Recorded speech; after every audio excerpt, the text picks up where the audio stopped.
Let's get you in and out of here. All the information, all the entertainment you need right here, right now. It's like a drive-through. It's Chick-fil-A with all the blessings. But before I begin the program, I do want to make a very important acknowledgement, announcement. There's been a lot of terrible crime and unfortunate events in this country, both in recent history over the past few days and weeks, and also today being 9/11. Violence has unfortunately never left this country, and I hope it does. I pray for a day where it does, and I would like to extend my prayers to everyone who's been impacted, but also you. I pray for you. I pray for everyone who listens to this great program, and I pray we can watch football and enjoy it and bring winning football back to Charlotte. That's what we need. Panthers football, we need it to lead the way. And I don't know if it's a cure to everything wrong in the world, but at least it's a cure to heart disease in the Charlotte metropolitan area. That's all I got to say. And I will open with a couple takes, and then I have a ton of breakdown to do. I have a ton of film, press conferences, all that to go into. There's so much juice. It's like this time of year, it gets overwhelming for the tone. I'm serious. There's so much to watch. I just watched the Cardinals game from last season, December of 2024. And honestly, a lot of people gave me some pushback for the video I posted on Monday. I said Bryce Young lost the game. He had the opportunity to be better than Trevor Lawrence. He wasn't. He turned the ball over. The pre-snap operation was a mess. The coach thinks that's his fault. I just watched the tape, the Cardinals versus Panthers, and last season, Bryce Young was a lot better than Kyler Murray. Kyler Murray, the boneheaded interception to Damani Richardson of all people. Where was he last Sunday? Kyler Murray had another fumble. I don't know if he got credit for it, but it was just a bad handoff. He butchered it. He turned the ball over. Bryce Young didn't. Chuba Hubbard got hot, had some electric runs, especially late in the game, and you're able to win. Now, that's at home. That's at home against the Cardinals, but I think Bryce Young can do that again, and I hope he can. And one of the keys to the game that I have, another opening take before I go into all of the great information I have for you prepared today, I want to see Jimmy Horn and or David Moore involved. I don't have faith in Xavier Legette. That 4th and 1 on the goal line, I think it's two people, right? It's Bryce Young and Xavier Legette 2-on-1 with Devin Lloyd. I'm a basketball guy. I played basketball. That's probably my primary sport, even though I'm sort of a bull in a china shop. In basketball, if there's a fast break and you're 2-on-1 and you don't score, you're getting yelled at. You're doing sprints in practice. It's a similar concept in football. The receiver, Bryce Young. Yes, Devon Hamilton, the defensive tackle, eventually came over and closed out on the Panthers quarterback, and Bryce Young couldn't see over the guys. But at one point during that play, you had Devin Lloyd, Xavier Legette, and Bryce Young. And there was a play to be had there, whether it's Bryce Young running and getting to the outside. Xavier Legette has to be looking for the freaking ball. He wasn't. He was going to the pylon. I think David Moore, you sell him. He's like Jedi Master Yoda. That's all they tell us. He is literally Master Splinter in the locker room. He doesn't have the instincts to go in the slot. He's not better in that play, in that scenario, than Xavier Legette. I don't believe it. David Moore needs to be out there. And special mention, Jimmy Horn, because Devin Tompkins had a couple nice plays against Arizona last year, including an end around.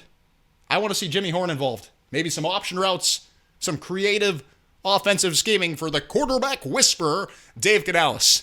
I want to go into this Bryce Young making comments on what happened, the breakdown last week, and how he's going to improve the pre-snap operation this week. Here's a clip of the Panthers quarterback. We just want to make sure we're urgent getting into the huddle and getting out of the huddle. I'm getting lined up quick. That's something that, we want to take pride in. So that's been the message.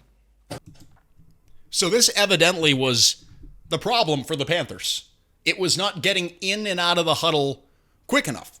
So there's a lot of philosophy. Some people say Canales wasn't getting the play in quick enough, and he quickly dismissed that. He takes no accountability for it. He says the operation was smooth. That's the Panthers coach's words.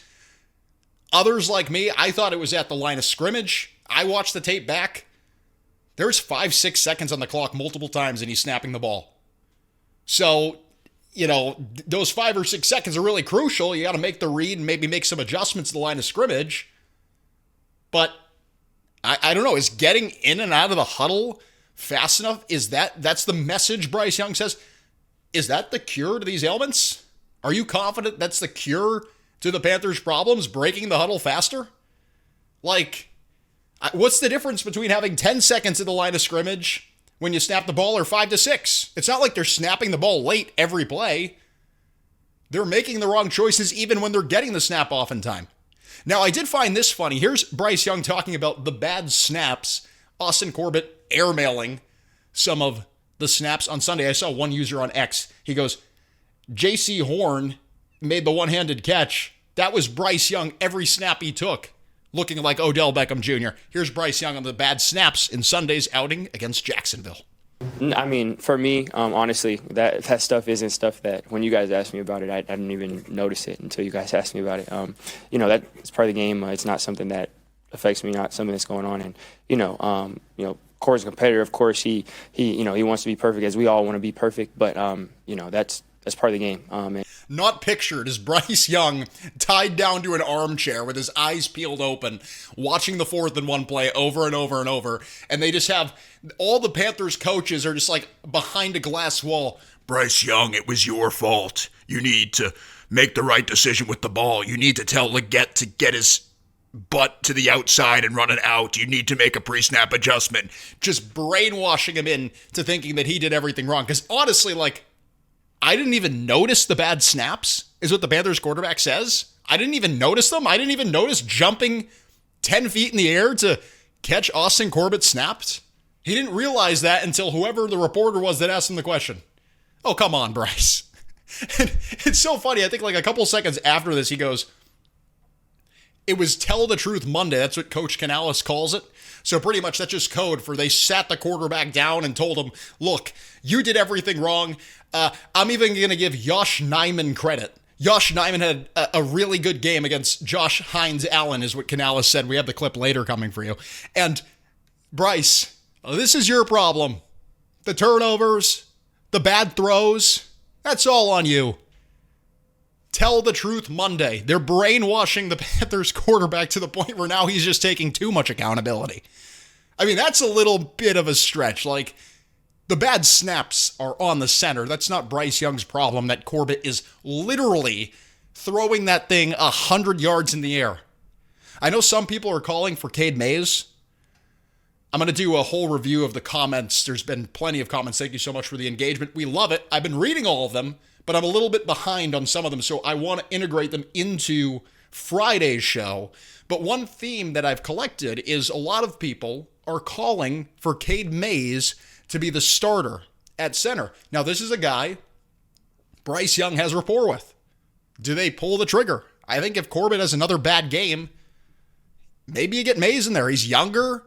Corbett's on a veteran minimum deal. I think he's won over the coaching staff. He took a discount to come back here. I think he has family here.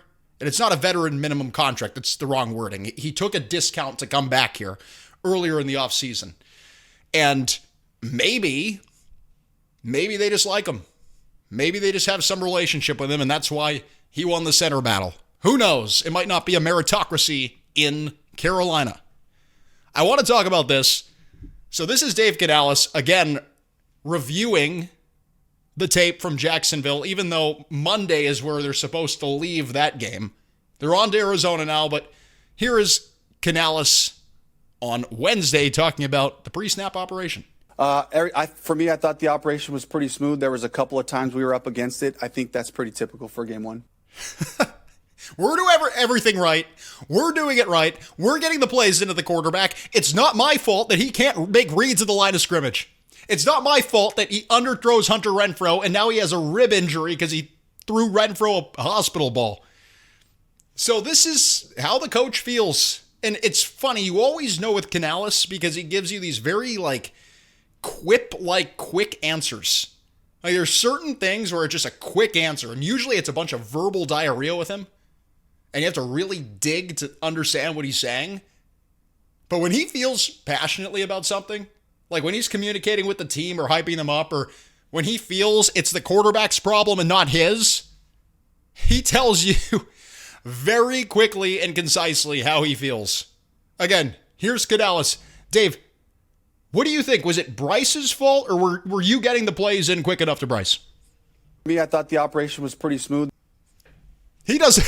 It's not his fault. It's not the Panthers coach's fault. How about the left tackle? Everyone says Josh Nijman had a terrible game and Bryce Young was pressured, and even though he only had 1 sack and Trevor Lawrence had 0. Dave, do you think Josh Nijman played well enough to protect the quarterback, or are you like some people, you think the offensive line's falling apart and we haven't done enough to protect Bryce Young both in the offseason in 2024 and with the replacement we signed for Akem Ekwonu in the case that he's injured? Coach Dave, how do you feel about Josh Nijman's ability to protect Bryce Young? What about, how did Josh look upon film review? I thought he had a solid game. He had his work cut out for him going against Josh Hines-Allen. He's a fantastic player. He got him a couple times, but Josh settled in and, played a pretty solid game in the run game, pass protection wise. Like I said, he beat him a couple times. But, for just looking at the whole thing, I just was really glad that we had Josh to be able to go into that game. So clearly everyone had a great game except Bryce Young in the eyes of the coach. And Bryce Young has an opportunity. Like, go out and clean some of this up. Come out of the huddle fast. Do what you can do well. Make sure the footwork is polished up. Make sure you're making reads at the line of scrimmage. You're getting guys in the right places. You think of some of the really good quarterbacks. They run the pre-snap cadence like it's freaking John Williams. Any Star Wars fans out there, have you ever seen like a John Williams choir? It's like dun dun dun dun dun dun dun dun dun. Dun, dun, dun, dun, dun, dun, dun, dun, dun, and it's just like hundreds of people just like all with their friggin' instruments. That's how Bryce Young needs to get the snap cadence on. He needs to be leading a chorus. Hundreds of people with their instruments. Get Xavier Legette in the right place. Xavier Legette's sitting there with the trumpet just like, it's facing the other direction. That's what's going on right now, and Bryce Young needs to take ownership over it. That's how the coach feels. That's how the coach feels, and quite frankly, I agree with the Panthers coach. Okay, I'm going to come back to Dave Canales quotes. There's more. He talked about Evero. He talked about the defense. I do want to talk a little bit about the Cardinals matchup because if some of you have to go, if some of you have places to be, I want you to know and be prepped for the opponent. I don't want you to be like Ejiro Evero taking on the entire Roman Empire by himself. That's how he sounded going into the season with this crap show of a defense that he has around him. He feels like he is literally in a movie 300. He's got his armor, but it's just hundreds of people from the Roman Empire trying to take down the Panthers defensive coordinator who is fighting for life, both as a coach. He might end up in, I was thinking about it. I go, he might be past the point of return, Ejiro Evero, because the last ranked defense last year, the defense isn't the strength of the team this year, let's be honest. Even if the Panthers get 9 wins and they clean this thing up, and I think they can, the defense isn't going to be the strength. Ejiro Evero seems to be on his way out. Where is he going to end up? Like, his resume has taken a serious hit from being here.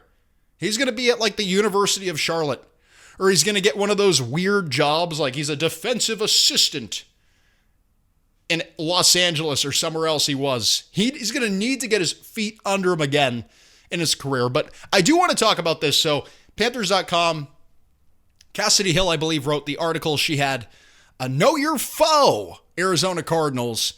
And I'm scared about the running backs. James Conner, Kyler Murray uses his feet well. They can move. They also threw 9 passes, completed all of them behind the line of scrimmage. They scored a touchdown doing that. So again, a team that struggled with tackling, you're going to need your guys tackling on all cylinders on Sunday. Because whether it's Murray scrambling and he can run, in the most recent game, Murray had 8 carries, 63 yards, and a touchdown in his last outing against the Carolina Panthers, the overtime loss. He can move around. James Connery's still a great running back. And now you're getting some of those, they have bigger wide receivers, Marvin Harrison Jr., Trey McBride. Those are two players who are a threat with the ball in their hands. And then they have some smaller guys like Michael Wilson. Greg Dortch is still, I love Greg Dortch. He's still there. There's some smaller, shiftier players. So they're going to have to be careful. And they're going to have to make tackles. Kyler Murray did take 5 sacks against the Saints. Nick Scorton, Princely Emmanuel, put him in. Unless Evero's still playing games.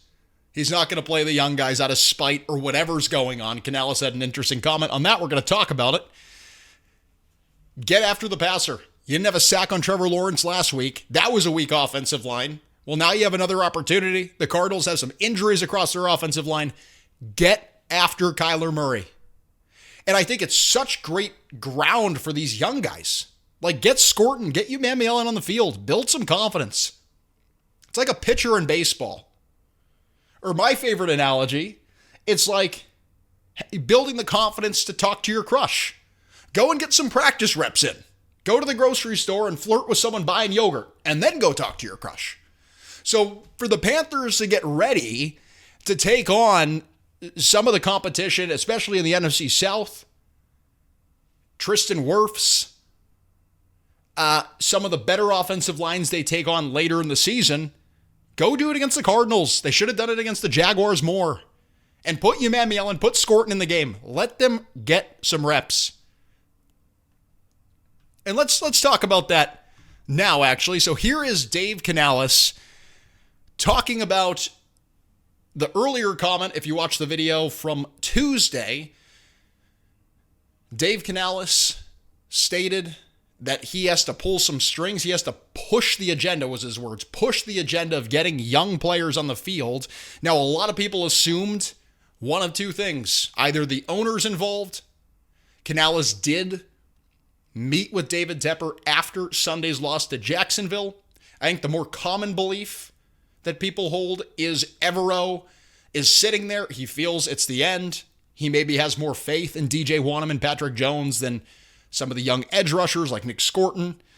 Maybe he has more faith. I don't know how he would have more faith in Nick Scott, but maybe it's a little bit of a spite. It's like, you're going to take an 8th overall wide receiver. You're not going to invest in this offense over the past 2 off seasons. Middle finger, I'm playing Nick Scott.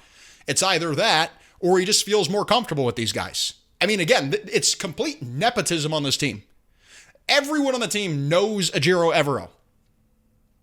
It's like weird. It's like a weird cult the Panthers have. They're getting to the point like half the team has like some tie to Ejiro Evero. They're like, oh, Ejiro Evero coached him in middle school. Ejiro Evero went to high school with this guy. He coached Nick Scott in the Super Bowl in Los Angeles. You get my point. They only bring in guys. They only play the guys that Ejiro Evero likes and knows. So maybe that's part of it. Who knows? Here is Canales clarifying his relationship with Coach Evero and how much pull the Panthers coach has internally over who plays on Sunday. Coach Dave, take the floor. Yeah, I was honestly just addressing a question. You know, our staff knows, we all know here, we are developmentally minded. That's our philosophy, whether that goes with our staff, raising and teaching our staff, or whether that's with all of our players. You get 46 guys on game day. 3 of them are special teamers. You got 43. These guys all have to play at some point, you know? And so I was really just kind of talking about that. Like, these are the guys. They're all going to have to play at some point, you know, and just continuing to pour into them because the opportunities, here we go. We have an opportunity now. Turk Wharton all of a sudden is not here. Now Jaden Crumedy has to play a bigger role, you know, and that's kind of what I was alluding to, you know, and just giving a little bit of reference and background to that. Dave Canales sounds like me talking to my parents when my parents caught me drinking beer in high school. My mom listens to this program, so she knows this very well. She comes down and, you know, it's just complete verbal diarrhea for me. Like, I'm trying to tell you everything. Yeah, like, school's going great and, you know, school's going amazing and I have straight A's and, you know, I'm pursuing the basketball team. I'm like pretty much captain of the team. And this is what Dave Canales is doing. He's just giving you a bunch of crap. You think he was talking about getting Jaden Crumedy in the game on Tuesday when he was talking about how he needs to push the agenda, how Dave Canales feels he needs to push the agenda to get Lathan Ransom and Nick Scorton in the game. Oh, please. Come on. That is ridiculous, and clearly something else is going on there, and that answer was just a bunch of verbal diarrhea. Like, I think in Tuesday's press conference, he knows he slipped up. It was stressful for him. The whole time he's just sitting there knowing that internally they're ripping the quarterback. People already know that Young and Canales' relationship has been mended before, and there's a lot of bumps in the road there. And you can see it in his face. I think it's Mike Kay who asked the question. He sort of gets elated because he's like, finally, like, he asked me about the defense, not the quarterback that had a bad game. And I think he gave you a little bit too much information. Now he's withdrawing. So let's go to his next quote. How is Coach E going to fix the Panthers defense, who I watched the tape again. Against Jacksonville, the Panthers defense was arm tackle central. I played Pop Warner. My Pop Warner coach would have been bad.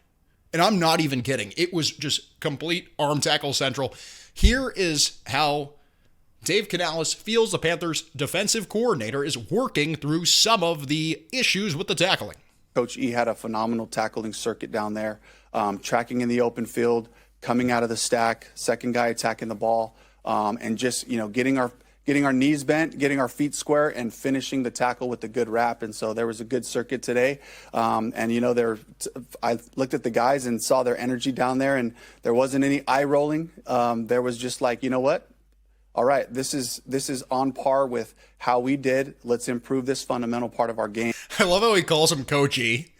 So now Canales is going to do what he's done with Bryce Young, where before every game he's going to make an illustrative exhibition of him just consoling Coach E.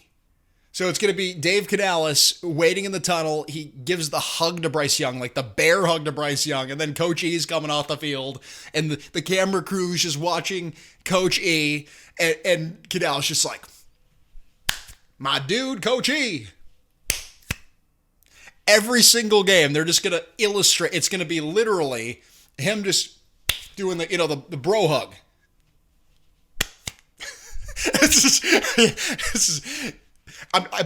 Hopefully you're not just listening. I'm trying to demonstrate how it's going to look on Sunday and throughout the rest of the season, because Canales knows he effed up.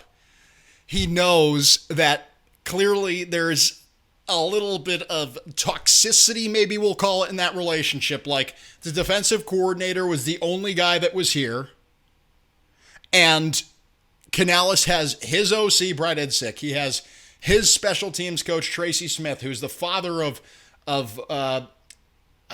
who's the Smith in Seattle that was there, who was very close to Dave Canales. I forgot his nickname. Coach E is the odd man out. He's the only one that Canales doesn't have an existing relationship with, and he knows that maybe the media's, maybe some of the reporters are on to the potentially toxic relationship between the Panthers coach and the defensive coordinator. Okay, let's talk about this. Trevin Wallace had a 27.9. Trevin Wallace, the Panthers inside linebacker, a 27.9 PFF grade. I did a quick Google search. So the last player at a 29.7 grade was Kadarius Toney. In a game against the Lions in 2023, Kadarius Toney had a noteworthy 3 drops. One resulted in a Brian Branch interception return for a touchdown. It was a horrific game. Kadarius Toney is now pursuing a career in rap music. He's pursuing a career as a SoundCloud rapper. So the Panthers starting inside linebacker, they better keep an eye on him, because all of a sudden the bass is going to start dropping real low, and they're going to be like, all right, this guy is maybe transitioning to rap. He's going to come off the field, and it's rap for Trevin Wallace. Now, evidently, because the last person who posted a PFF grade that low, which is 39.9 or less, is poor.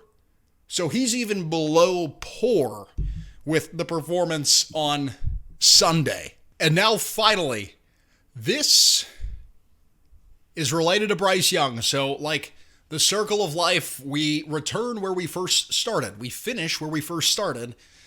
And the best analogy I can use to describe Bryce Young and the term to the Panthers fan base, and it's only week one, God forbid, but I have to do this to you. Bryce Young reminds me of Voldemort. He's like he who shall not be named. And I'm telling you, it's actually a serious analogy because you think about it. Whenever Bryce Young has a bad throw, whenever there's like, he looks a little bit anxious on the field, it's almost like every dark thing of the past just rises in the Panthers fan base. It's just like Bryce Young makes an interception and Matt Rule is just like standing over you and he's like, bleh. Scott Fitter is like, Jonathan Mingo, bleh. Harry Potter.